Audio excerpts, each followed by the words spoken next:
Hamaku aloha mahalo, e ho'o mai kai, I kia hale, ame kia po'imanu, amama. Blessings to this place and all these people gathered here. Aloha. Oh, come on. A little more life, just a little bit, okay? Aloha. Mai kai. Okay, my name is Serge Kahili King. This is a presentation of Aloha International. Now, we also like to begin with a blessing, and so we're going to have that presentation by some of our staff. This is Susan and Lois. So today's talk is about the future. And there is a chant that you know that's about the day. You're starting out the day, a prayer to the sun for coming, because we really would like it to come every day. And also this chant is also for how we like to have changes, how we like to do things differently in our life, with love, with aloha. So it's really a hopeful, full of aloha, full of happiness chant. So what we would like you to do is to just close your eyes for a minute and just be in a beautiful garden and imagine that there's an angel sitting next to you.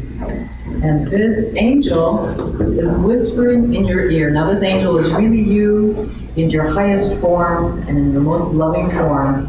And it's reminding you these things that we'll be singing in Hawaiian to call for the highest good of yourself, of your happiness each day, to expect the best each day.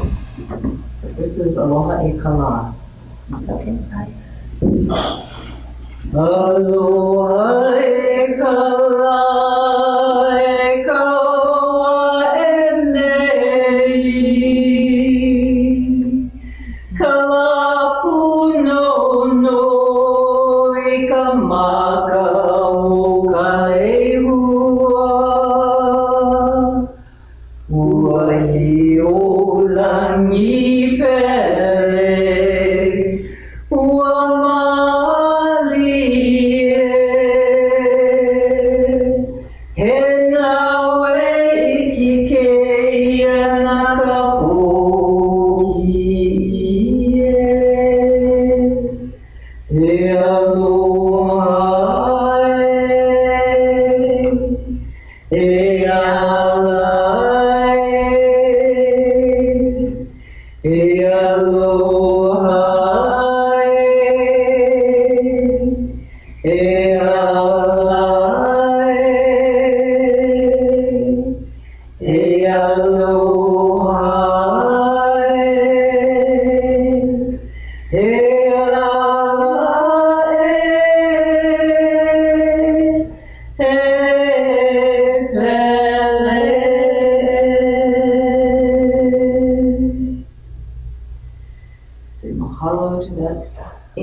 whispered the goodness, hopefulness, great expectations.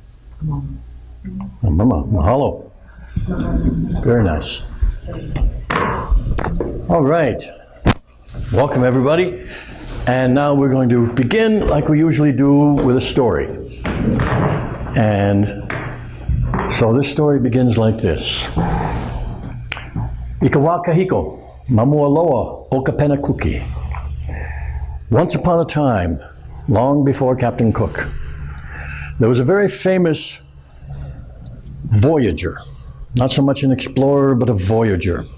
At that time, the islands were in communication with all the rest of the Pacific, and this man went everywhere. His name was Paumakua, and he traveled here and there, and every once in a while he would bring things back to the islands.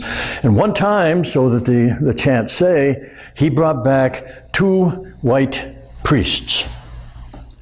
And they settled in the islands and married, and there are people even today that claim to be descendants of these 2 priests who came. The description that the chants have of these 2 men, that's how we know what they are. A chant describes them like this: a large foreigner And the word for foreigner, as it was used in any foreigner, was haole. Okay? Today it only means white. It's only used that way, but originally it meant any foreigner.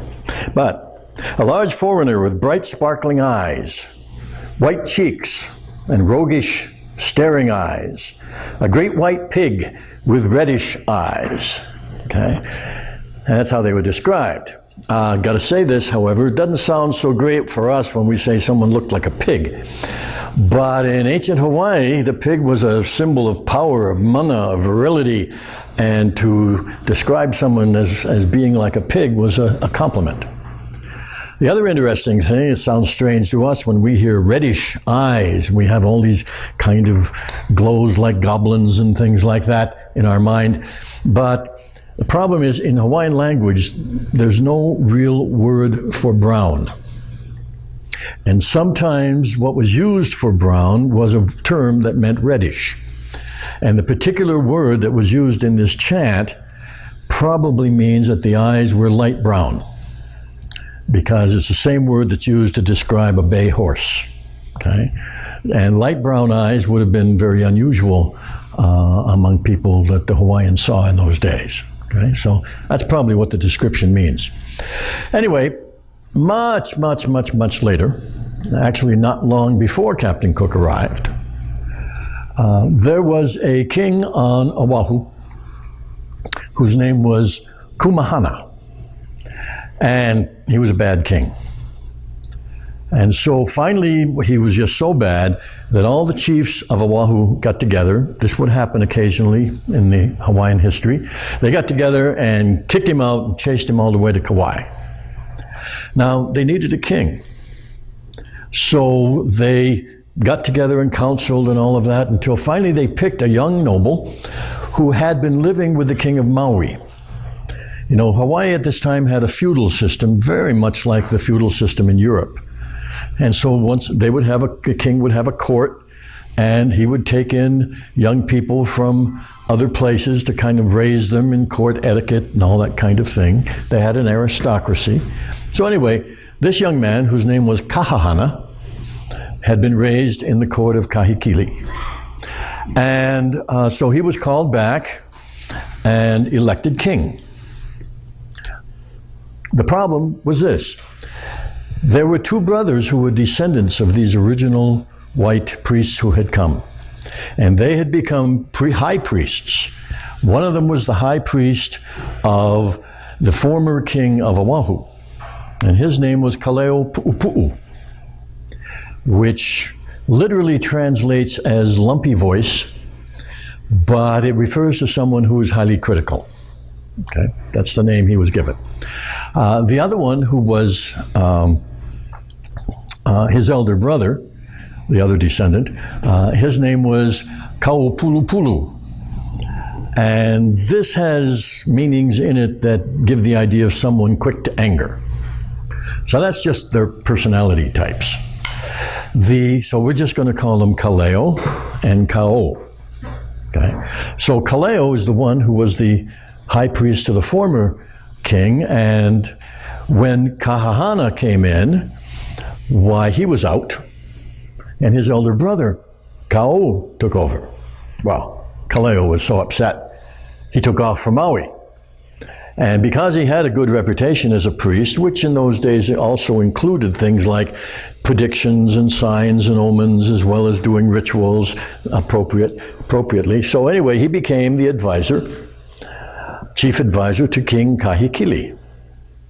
Now, the political situation of the time was that, let me put it this way, okay, here's Oahu, here's Maui. The king of Maui was very ambitious. And he really secretly in his heart wanted Oahu. And at the same time, on Big Island down here, the chief of that island, Kalaniʻopuʻu, was starting to kind of want Maui. Okay? That's the way things were.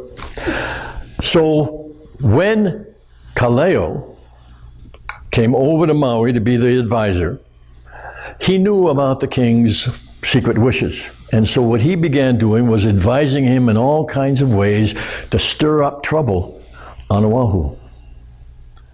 So the first thing that he advised was, Kahiki, here's Kahahana, who had been living there for quite a while, and now he's king over here.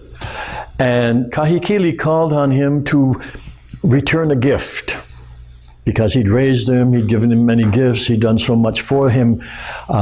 Usually it's not polite to ask for a return gift, but he did. And Kahahana didn't want to be, it's called a mauna. Mauna means stingy, but in Hawaiian it carries the connotation of not giving a return gift. That was a big social faux pas. So he didn't want to do that. So Kahikili didn't want very much, he said. Just a piece of Oahu way up here in the corner, where there was a temple where he wanted to pray to his gods, and rights to the gifts of the sea all around Oahu.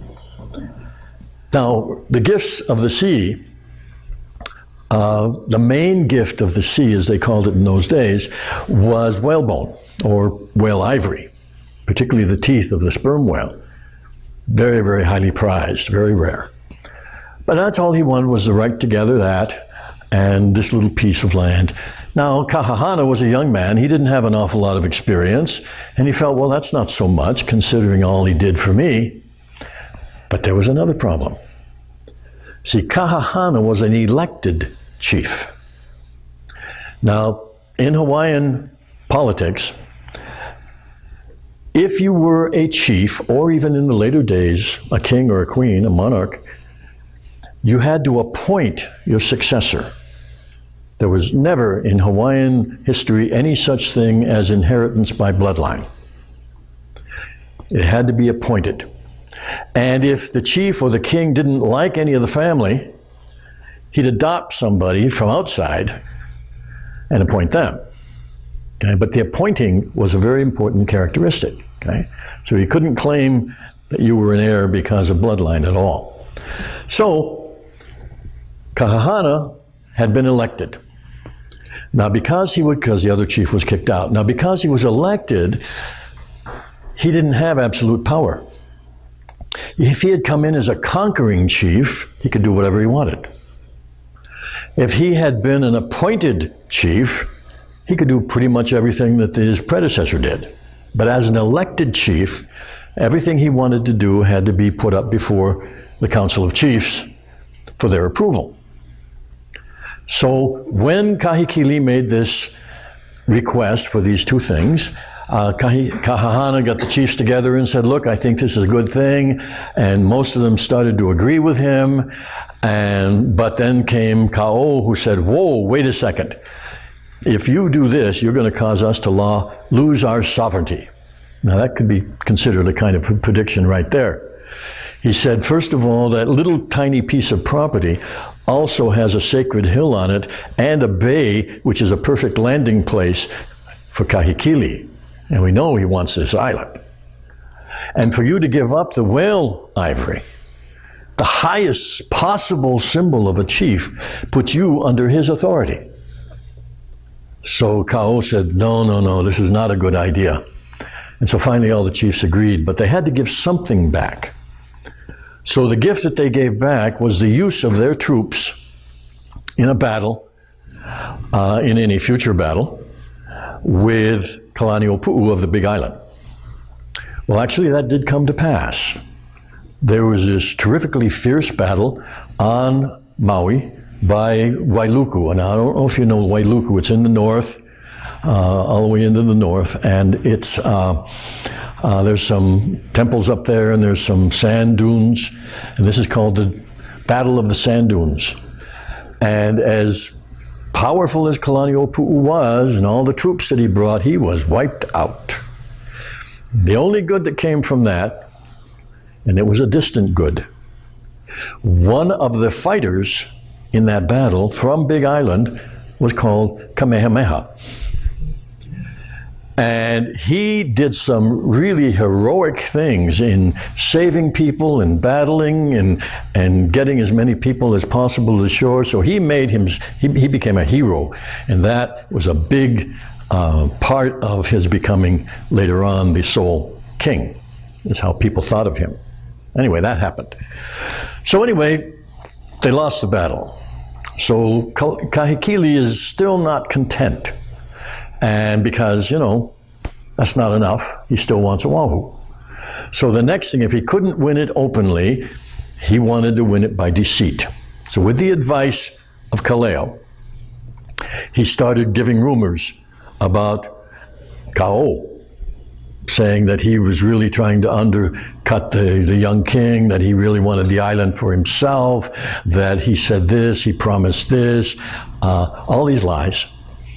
And so finally what happened was Kahahana, being young and feeling still indebted to the king of Maui, started disliking his advisor more and more, started not listening to him more and more.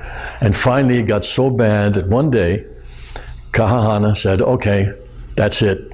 He called his servants and he said, Cao is doing a ritual down in Waianae Valley on Oahu, and that's over on the western side.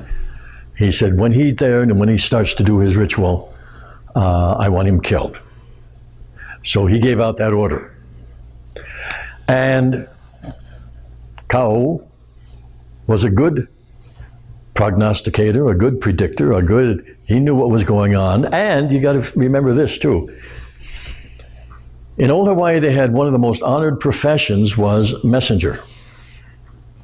But the messengers did a lot more than just carry messages. They carried messages both around the islands and between the islands. And in addition to messages, they carried news. So Cao knew what was going on. He knew what Kahikili was trying to do. He knew him from old. He knew his ambitions. He heard all the latest preparations that were being made. But the time came when these servants came and they attacked Cao and his son. And as his son was being driven into the sea, and he was actually later drowned, Cao calls out. Now this became the famous prophecy of Cao. The first part of the prophecy, that's not so much, because what he said was, it's better to die in the sea. Now that could have been said to his son, and that could have been said in general. The second part of the prophecy is the one that's been repeated the most and has been used because the translation usually given for that part of the prophecy says, the life of the land comes from the sea. And whatever the heck that means. But it has been used as indicating the invasion of Kahikili, which happened, the invasion of Kamehameha, which happened, and in later times was even used to show that it was a prediction of the United States taking over Hawaii. Okay? But when we really look at that phrase that he used for prediction, okay, the usual translation doesn't cut it. So many people don't know Hawaiian, and the early translators weren't all that good sometimes. And so that part of the translation, I've taken it upon myself to retranslate it in what I think is more accurate. And this is mine, so it becomes my opinion of what it really means. Hawaiian's a tricky language. Words can mean so many things, especially out of context. Okay? But the way the words are used, I think it means the happiness of the land has been consumed. And there's a double meaning of the word consumed that's used, because it also has to do with taking over rulership. Okay? And so this, I think, is a more accurate translation, but still pretty much the same thing. He knew Kahikili was coming, and as soon as Cao was killed, Kahili came, battled Oahu, chased down the young king and killed him. Okay? So that he took over the island, which he had for a while. Okay? But that's another story. So here what we have is a prediction and a prophecy, but Hawaiian prophecies are really not like Western style or even Eastern style prophecies, because there's a whole different concept of time. Now, there were two types of what could be called prophets in Old Hawaii. One of them was called a kilo, and it comes from a word that really means to observe. The kilo was a person who observed patterns of fish migration, whale migration, patterns of the stars, weather patterns, patterns of politics and people. He was an observer of patterns. And because he observed patterns so well, he could make a pretty good idea of what was going to come out of those patterns. So he was doing the same thing as our meteorologists do today, our political analysts, everybody who's looking at what's happening and trying from that to figure out what's likely to happen. When we look at Western style prophecies, they got nothing to do with anything that's going on. Somebody supposedly looks into the future, sees this, and states it as a fact, but without any supporting evidence. That's typical. Okay? There was a guy, I have to mention this. The most accurate way to predict is by hindsight. Yeah, right. Very accurate. You look at something that has happened, you look at a prediction of that, and you say, oh yes, of course, it's obvious, okay? And it's real clear to make the connection. That prediction meant that was going to happen. See, there it is. That's the most accurate kind, okay? The next most accurate kind comes from, like I said, this awareness of patterns, okay? That kind of a thing. And taking a look at stuff and figuring it out. That's a pretty good one, all right? And then there's another really accurate one, very accurate, is to refute any prediction that happens. There was a columnist in the Los Angeles Times many years ago, and this is what he used to do every year. Because every year, all the famous psychics of the United States would publish all of their predictions in a newspaper called the National Enquirer. Okay, some of you remember.